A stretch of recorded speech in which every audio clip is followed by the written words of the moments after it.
अस्सलाम वालेकुम class. I hope so कि आप सब लोग ठीक ठाक होंगे और आप लोगों की ईद अच्छी गुजरी होगी। हमारा जो सेकंड सेशन था वो चल रहा था, जिसमें हम देख रहे थे कि कौन कौन से हमने टॉपिक्स को स्टडी कौन कौन से टॉपिक्स को हमने स्टडी किया है। तो उसमें हमने ये हमारा एक रिकैप सेशन था, जिसमें हम सारे टॉपिक्स को थोड़ा थोड़ा करके एक दफ़ा दोबारा डिस्कस कर रहे थे, ताकि आप लोगों का एक दफ़ा रिवीजन हो जाए, आप गो थ्रू हो जाए उसमें से। ठीक है, तो जो हमारा दूसरा पार्ट था, कल हमने पढ़ा था कि कौन कौन से उसमें हार्वेस्टिंग मेथड्स कौन कौन से होते हैं फ्रूट्स और वेजिटेबल के। ठीक है, आज हार्वेस्टिंग मेथड से आगे हम पढ़ेंगे कि जब हमने फ्रूट्स या वेजिटेबल को ट्रांसपोर्ट करना होता है तो उस दौरान हमें कौन कौन से इश्यूज आते हैं, उन इश्यूज को हम कैसे सॉल्व करते हैं। ठीक है, किन किन चीज़ों की वजह से जो क्वालिटी है फ्रूट या वेजिटेबल की वो किस तरह अफेक्ट होती है। ठीक है, तो ये सारी चीज़ें हमारे आज के लेक्चर में मौजूद है। ये हमने पहले भी सारी चीज़ें स्टडी की हैं, अब दोबारा उसकी ये एक रिवीजन है। ठीक है, तो आज का हमारा जो टॉपिक है that is the transportation and handling of fruits and vegetable. ये कल भी मैंने आप लोगों को दिखाया था कि कौन से सोर्सेज हैं जहाँ से हम स्टडी कर रहे हैं। ठीक है, तो आज भी आपके साथ ये स्क्रीन शेयर हो रही है। ठीक है, transportation and handling of fruits and vegetable. तो इसमें हमने जो पहले देखा था ये कि कोई भी फ्रूट या वेजिटेबल है उसको हमने आगे डिलीवर करना होता है। ठीक है, तो उसको हमने रिटेल मार्केट तक लेके जाना होता है, या तो मार्केट हमारे बहुत करीब होगी या हमसे दूर होगी। अगर तो वो बहुत करीब है तो हमारे पास इतना ज़्यादा इश्यूज़ नहीं होते।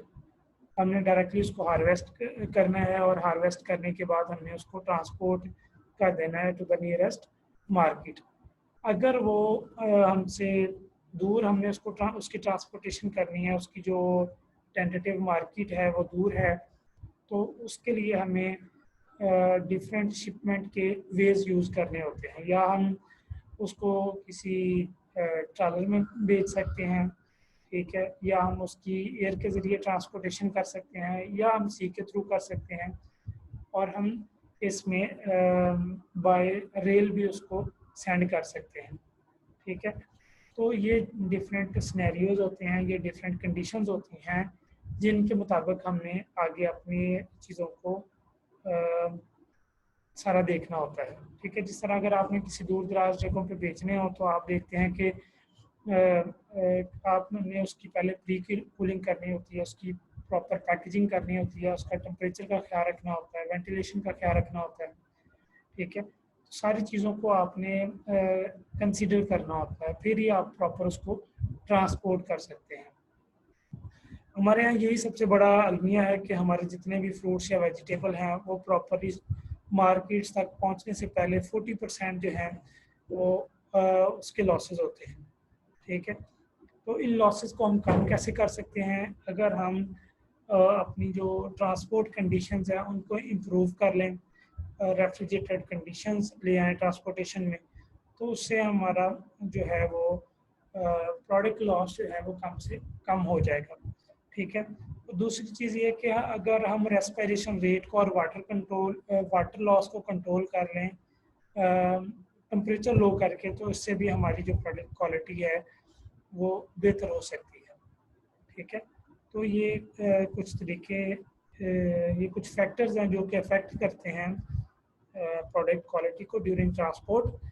सबसे पहले हमने पढ़ा था कि इनिशियल क्वालिटी मैंने आपको बताया था कि जो भी आप फ्रूट या वेजिटेबल को आपने ट्रांसपोर्ट करना है, जो उसकी फर्स्ट क्वालिटी है वही थ्रू आउट इट्स शिपमेंट वो उसको अफेक्ट कर सकती है।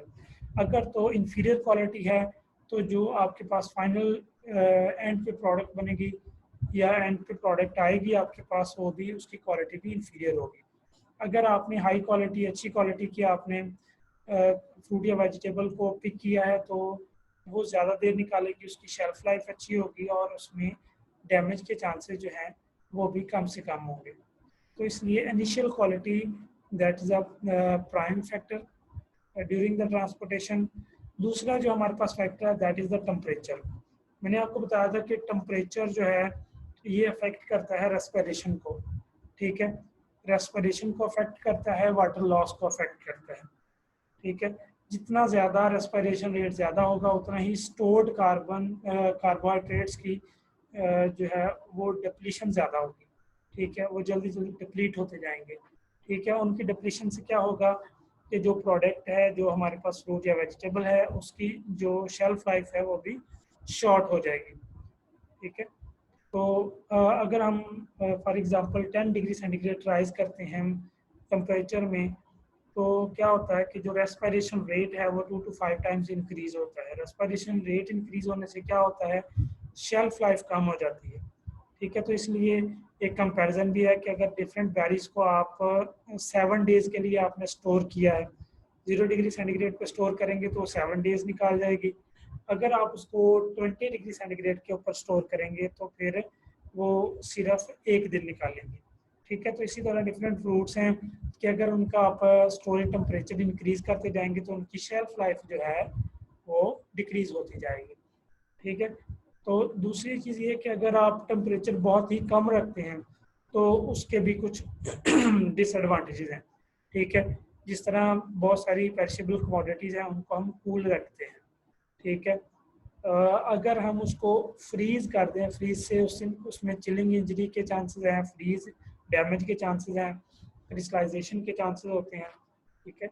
तो ये सारी चीज़ें जो हैं वो हो सकती हैं। फ्रूट या वेजिटेबल जो हैं जो कि ट्रॉपिकल या सब ट्रॉपिकल रीजन्स के हैं उनमें चिलिंग इंजरी के चांसेस जो हैं वो ज़्यादा होते हैं।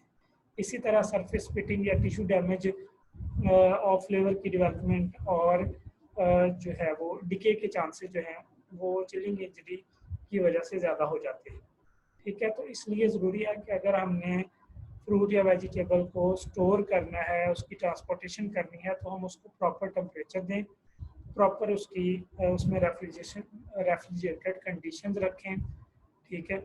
और प्रॉपर हम देखें कि उसमें वेंटिलेशन का भी इंतज़ाम है, ठीक है। और प्रोडक्ट की, फ्रूट या वेजिटेबल की नेचर को मद्देनज़र रखते हुए उसके लिए कंडीशंस को अडॉप्ट करना चाहिए, ठीक है। इसी तरह जो आगे हमारा नेक्स्ट फैक्टर है वो भी इसी से रिलेटेड ही है, वो है ह्यूमिडिटी एंड वाटर लॉस, ठीक है। जिस तरह आजकल आप कंडीशन देख रहे होंगे कि टेम्परेचर नॉर्मली 37 से लेके 41 तक होता है हमारे फैसलाबाद रीजन में। तो लेकिन ये क्या है कि एक बड़ी अजीब सी घुटन महसूस होती है, ठीक है। वो क्यों? क्योंकि इसमें ह्यूमिडिटी का लेवल जो है वो इन्वायरमेंट में ज़्यादा है, ठीक है। तो ह्यूमिडिटी की वजह से हमें बहुत सारे इश्यूज आते हैं, ठीक है। तो जो फ्रूट्स या वेजिटेबल हैं उनके लिए जो अच्छा इन्वायरमेंट होता है उसमें रिलेटिव ह्यूमिडिटी जो है वो 90 to 95% होनी चाहिए। अगर इतनी रिलेटिव ह्यूमिडिटी होगी तो फिर विल्टिंग और शिवरिंग के चांसेस जो हैं वो कम हो जाएंगे। अगर रिलेटिव ह्यूमिडिटी कम होगी तो फिर प्रोडक्ट में विल्टिंग भी होगी, शिवरिंग भी होगी, वाटर लॉस भी होगा, ठीक है। तो कुछ हमारे पास वेजिटेबल्स हैं और उनको हम जिस तरह गार्लिक है, अनियन है, जिंजर है, ठीक है। तो इनको हम लो रिलेटिव ह्यूमिडिटी पे भी रख सकते हैं, 70% रिलेटिव ह्यूमिडिटी पे भी हम उसको स्टोर कर सकते हैं, ठीक है। फिर ये है कि अगर वाटर लॉस हो जाए, ठीक है, रिलेटिव ह्यूमिडिटी कम है तो उसमें वाटर लॉस के चांसेस ज़्यादा होते हैं, ठीक है।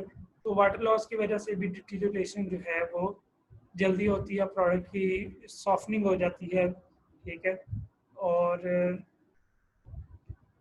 जो अगर आपके पास रिलेटिव ह्यूमिडिटी कम है तो उसमें भी फंगल ग्रोथ के चांसेस भी होते हैं, क्लोरोसिस के चांसेस भी होते हैं, ठीक है। इसी तरह रिलेटिव ह्यूमिडिटी जो है जब आप उसको लॉन्ग डिस्टेंस पे आपने उसको ट्रैवल करना है, उसको ट्रांसपोर्ट करना है, तो हाईवे ट्रेलर्स होते हैं, हाईवे ट्रेलर्स के ऊपर आप रिलेटिव ह्यूमिडिटी को कंट्रोल नहीं कर सकते, ठीक है। तो वहाँ पे भी बहुत ज़्यादा इश्यूज आते हैं, तो वहाँ पे मॉइस्चर लॉस भी होता है, ठीक है, ड्रोपिंग के चांसेस होते हैं, ठीक है। तो यदि वाटर लॉस होता रहेगा तो उसमें सॉफ्टनिंग हो जाएगी, सॉफ्टनिंग होने से क्या होगा, प्रोडक्ट की क्वालिटी इफेक्ट होगी। तो इन चीज़ों को आप रोकने के लिए आप क्या करते हैं, आप प्लास्टिक बॉक्सेस को यूज़ करते हैं, बैग्स को यूज़ करते हैं, ठीक है, लाइनर्स को यूज़ करते हैं, या आप क्या कर देते हैं फ्रूट या वेजिटेबल की आप वैक्सिंग कर देते हैं। ठीक है, वैक्सिंग से क्या होता है कि जो वाटर लॉस है वो कम होता है। ठीक है, लेयरिंग कर देते हैं आप डिफरेंट कंपोनेंट्स की, डिफरेंट केमिकल्स की आप लेयरिंग कर देते हैं, उससे क्या होता है वाटर लॉस जो है वो कम हो जाता है। इसी तरह आप उसकी स्पेशल पैकेजिंग कर सकते हैं एयर टाइट कंटेनर्स के अंदर। ठीक है, तो उसमें भी आपके पास जो है लॉस के चांसेस जो हैं वो कम से कम होंगे। ठीक है, अम, हमारे पास एक और हम चीज़ करते हैं कि हम एडिशनल कूलिंग भी कर देते हैं, उससे जो वेपर्स होते हैं वो कूल हो जाते हैं। ठीक है, तो उससे भी जो डैमेज के चांसेस हैं वो कम से कम होते हैं। ठीक है, इसी तरह जो भी हमारे पास कंटेनर है उसमें जो उसकी एटमॉस्फेरिक कंडीशंस हैं वो भी बहुत काउंट करती हैं। ठीक है, ऑक्सीजन का लेवल है उसमें कम हो सकता है, इथाइलिन का लेवल जो है वो भी कम हो सकता है। ठीक है, जो नॉन क्लाइमेटेरिक हैं उन फ्रूट्स में, जो क्लाइमेटेरिक हैं उनमें क्या होता है थाइलीन का लेवल और कार्बन डाइऑक्साइड का लेवल ज़्यादा होता है, ऑक्सीजन का लेवल कम होता है। ठीक है, क्योंकि उनमें रेस्पिरेशन ज़्यादा होती है। ठीक है, तो जो हमारे पास टाइटली सील्ड कंटेनर्स होते हैं उनमें कार्बन डाइऑक्साइड का जो लेवल है 0.3% से कम रखा जाता है। ठीक है, इसलिए भी कम रखा जाता है कि कुछ हमारे पास फ्रूट्स होते हैं जो जिनमें कार्बन डाइऑक्साइड की प्रोडक्शन ज़्यादा होती है। ठीक है, रेस्पिरेशन का फिनोमिना है, उससे भी जो 0.3% का लेवल है इसके ज़्यादा होने के चांस होते हैं, इसलिए हम कार्बन डाइऑक्साइड का लेवल जो है 0.3% से कम रखते हैं।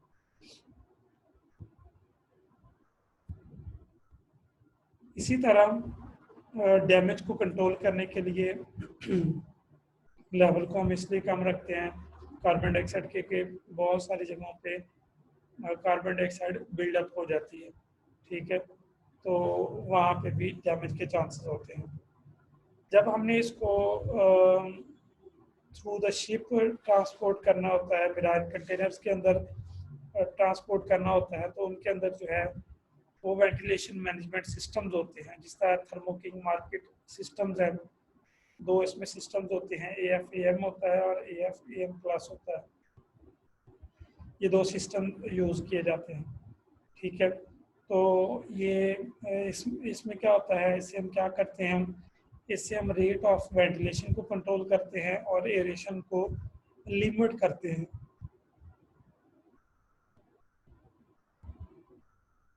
ये एरेशन को लिमिट करता है। ठीक है, और रेफ्रिजरेशन के जो कंडीशंस होती हैं उसको मेंटेन रखता है। ठीक है, इसी तरह हम क्या करते हैं कि वेंटिलेशन रेट को भी कंट्रोल करते हैं। ठीक है, based on the carbon dioxide concentration. ठीक है, जो AF/AM+ सिस्टम होता है उसमें कुछ गैस सेंसर्स भी होते हैं जो कि इंडिकेट करते हैं कि कार्बन डाइऑक्साइड का लेवल कितना है आपके पास। ठीक है, तो उसको रेगुलेट करते रहते हैं। ठीक है, तो ये कुछ चीज़ें हैं जो कि इन्वायरमेंट को कंट्रोल करती हैं। इसी तरह हम कंट्रोल्ड एटमॉस्फेरिक या मॉडिफाइड एटमॉस्फेरिक कंडीशंस को भी अडॉप्ट कर सकते हैं। उससे क्या होता है कि जो प्रोडक्ट की शेल्फ लाइफ है वो 30% तक इंक्रीज हो जाती है। ठीक है, इसके बाद हमने नेक्स्ट फैक्टर पढ़ा था, उसमें था कि मिक्स्ड लोड्स। ठीक है, इसमें था कि अगर आप डिफरेंट फ्रूट्स और वेजिटेबल को एक जगह पे रख देंगे तो उससे दूसरी प्रोडक्ट जो है उसके अफेक्ट होने के चांसेस जो हैं वो मैक्सिमाइज हो जाएंगे। ठीक है, जिस तरह कुछ चीज़ें कुछ फ्रूट्स या वेजिटेबल है वहाँ पे थाइलिन प्रोडक्शन बहुत ज़्यादा होती है, जबकि कुछ में थाइलिन प्रोडक्शन ज़्यादा नहीं होती। तो जो दूसरे फ्रूट्स हैं जिनमें थाइलिन प्रोडक्शन नहीं हो रही वो क्या कर सकते हैं, वो इसको एब्जॉर्ब कर सकते हैं, तो उनके अंदर जो है वो डैमेज के चांसेस ज़्यादा हो सकते हैं। इसी तरह कुछ फ्रूट्स और वेजिटेबल होते हैं उसमें अडर जो है उसको भी एब्जॉर्ब करने की एबिलिटी ज़्यादा होती है, तो फिर प्रोडक्ट के अफेक्ट होने के, उसकी क्वालिटी के, उसके सेंसोरियल कैरेक्टरिस्टिक्स के अफेक्ट होने के चांसेस भी ज़्यादा होते हैं। ठीक है, तो हमारे पास जो फ्रूट्स और वेजिटेबल हैं इनमें टेम्परेचर और ह्यूमिडिटी के मुताबिक इनकी जो रिक्वायरमेंट है वो डिफरेंट होती है। ठीक है, इथाइलिन इंड्यूस डैमेज के चांसेस भी ज़्यादा होते हैं, ठीक है।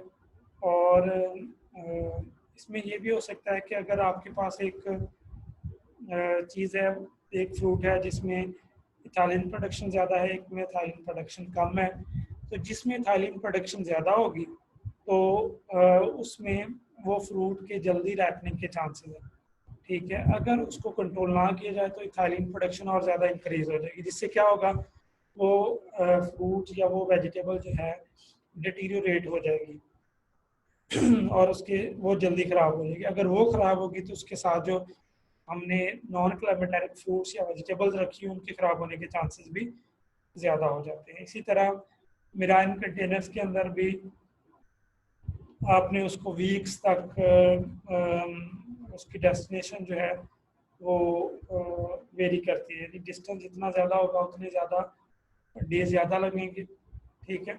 तो इसमें भी स्पेशली ख्याल रखना चाहिए कि जो आप फ्रूट और वेजिटेबल को आप पैक कर रहे हैं तो उसमें देखना चाहिए कि कौन से एक दूसरे के साथ मैच करते हैं, किन की नेचर मैच करती है।